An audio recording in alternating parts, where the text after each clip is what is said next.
నిన్నటి రోజు మెదక్ పురపాలక సంఘ కమిషనర్ గారు సిబ్బంది పంపిణీ చేసినటువంటి ఓటర్ లిస్ట్ జాబితా ఏదైతే ఇప్పుడు సమీప భవిష్యత్తులో జరగబోయే మున్సిపల్ ఎన్నికలకు సంబంధించి వార్డు వైజ్ పంపించినటువంటి ఓటర్ లిస్టులో అన్ని రకాల అవకతవకలు ఉన్నాయని చెప్పేసి భారత రాష్ట్ర సమితి తరఫున మేమందరం కూడా కమిషనర్ గారికి రిప్రజెంటేషన్ ఇవ్వడం జరిగింది.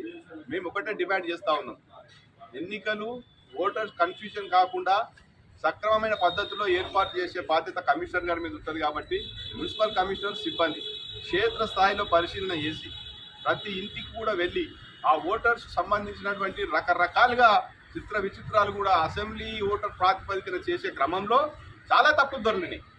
ఆ తప్పులను సరిదిద్దాలి, మంచి నిష్పక్షంగా మరి వాళ్ళ ఓటర్ల యొక్క జాబితా సెట్ కావాలని చెప్పేసి సెట్ చేయాలని చెప్పేసి ఇప్పుడు రిప్రజెంటేషన్ ఇవ్వడం జరిగింది.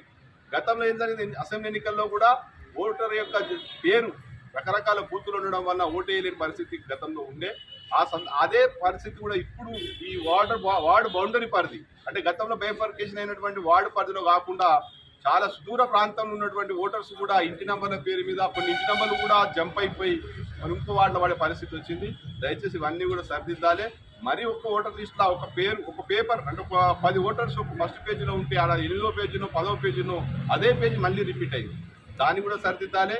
ఒక ఓటర్ లిస్టులో కూడా నాలుగు జాగాల డబుల్ పేర్లు వచ్చినాయి, వాటిని కూడా సరిదిద్దాలని చెప్పేసి మేము కమిషనర్ గారు రిప్రజెంటేషన్ చేసినాం.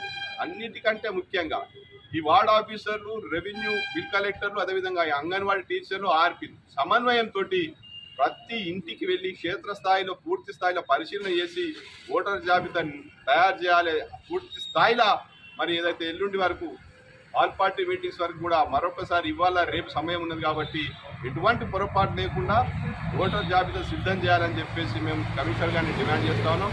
లేనట్లయితే ప్రజాపక్షాన ఖచ్చితంగా ఈ యొక్క పనితీరు సరిగ్గా ఓటర్ లిస్ట్ సరి చేయకపోతే ప్రజాక్షేత్రంలో మరి ఇబ్బందికరమైన పరిస్థితి ఎదురైతే సందర్భంగా వారికి గుర్తు చేస్తా ఉన్నాం.